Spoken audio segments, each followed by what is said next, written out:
அண்மை செய்திகளை பார்த்து வருகிறோம். பரந்தூர் விமான நிலைய எதிர்ப்பு போராட்ட குழுவை இன்னும் சற்று நேரத்தில் விஜய் சந்திக்க இருக்கிறார். இதையடுத்து புடவூரில் உள்ள வீனஸ் திருமண மண்டபத்தில் விவசாயிகளை தவேக தலைவர் விஜய் சந்திக்க இருப்பது தொடர்பான அந்த அண்மை செய்திகளை பார்த்து வருகிறோம்.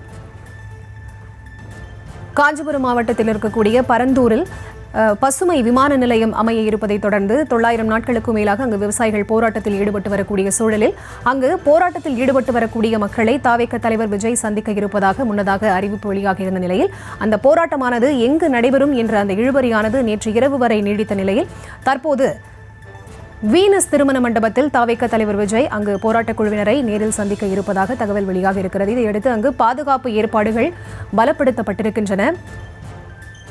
அண்மை செய்திகளை பார்த்து வருகிறோம். புடவூரில் இருக்கக்கூடிய வீனஸ் திருமண மண்டபத்தில் விவசாயிகளை இன்னும் சற்று நேரத்தில் தவேக தலைவர் விஜய் சந்திக்க இருக்கிறார். விவசாயிகள் மட்டுமல்லாது தவேக நிர்வாகிகள் பொதுமக்களும் பங்கேற்க வருகை தர இருக்கிறார்கள்.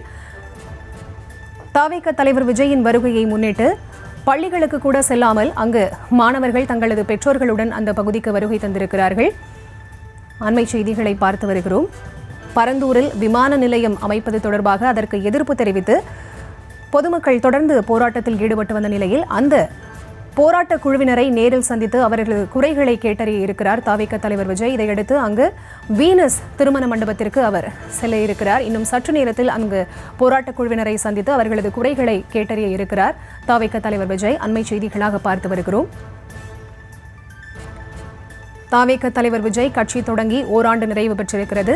அவர் மாநாட்டை முடித்து 3 மாதங்கள் கழித்து முதன்முறையாக அவர் போராட்ட களத்திற்கு நேரடியாக செல்ல இருப்பதையொட்டி பலத்த எதிர்பார்ப்பு எழுந்திருக்கிறது. இன்னும் சற்று நேரத்தில் தவேக தலைவர் விஜய் அங்கு போராட்ட குழுவினரை சந்திக்க இருக்கிறார். முழு விவரங்களை தர இணைகிறார் எமது செய்தியாளர் ராஜேஷ். அவரிடம் பேசலாம். வணக்கம் ராஜேஷ். தவேக தலைவர் விஜய் இன்னும் சற்று நேரத்தில் அங்கு வீனஸ் திருமண மண்டபத்தில் போராட்ட குழுவினரை சந்திக்க இருக்கக்கூடிய சூழலில் என்ன மாதிரியான ஏற்பாடுகள் அங்கு செய்யப்பட்டிருக்கின்றன? விவரங்கள். பரிதா, வணக்கம்.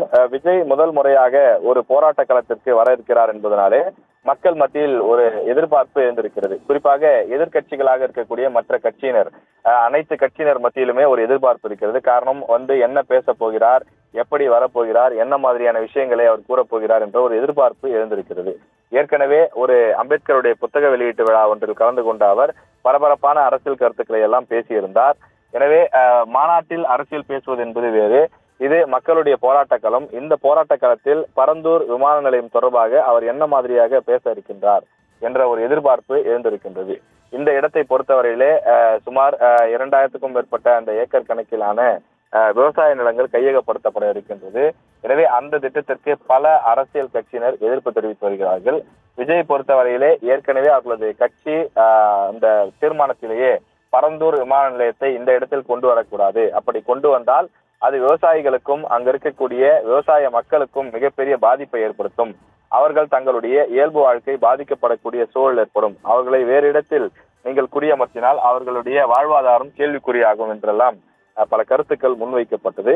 எனவே இந்த நிலையில்தான் அவர் தற்போது அந்த ஏகனாபுரம் உள்ளிட்ட கிராமங்கள் இருக்கக்கூடிய இடத்திற்கு அருகிலே வீனஸ் என்ற ஒரு திருமண மண்டபம் ஒன்று இருக்கிறது.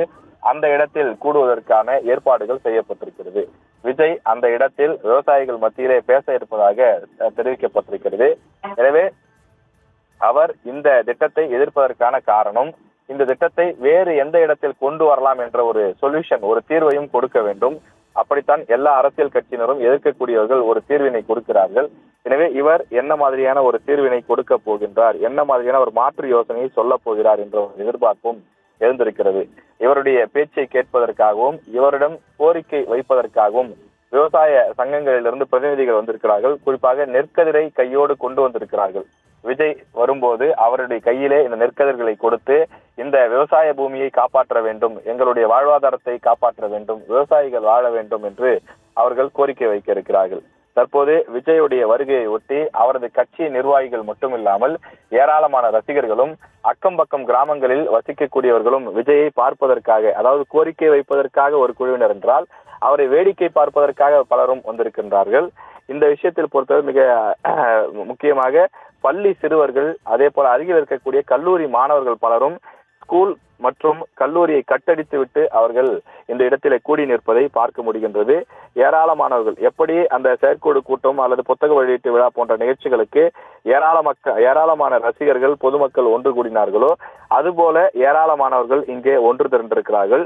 அவர்களை கட்டுப்படுத்தக்கூடிய முயற்சியிலே காவல்துறையினரும் அதே போல தாவேகா கட்சி நிர்வாகத்தால் ஏற்பாடு செய்யப்பட்டிருக்கக்கூடிய பவுன்சர்களும் அந்த ஒழுங்குபடுத்தக்கூடிய பணியை செய்து வருகிறார்கள். இன்னும் சற்று நேரத்தில் விஜய் வருவார் என எதிர்பார்க்கப்படுகிறது. அவர் வந்த பிறகு அவர் முன்னிலையிலே விவசாயிகள் சிலர் கோரிக்கை மனுவையும் கொடுத்து தங்களுடைய கோரிக்கைகளை பேச இருக்கிறார்கள். அதன் பிறகு நிறைவாக விஜய் பேச இருக்கிறார். எனவே விஜய் என்ன பேச இருக்கிறார் என்ற ஒரு எதிர்பார்ப்பு எழுந்துள்ளது.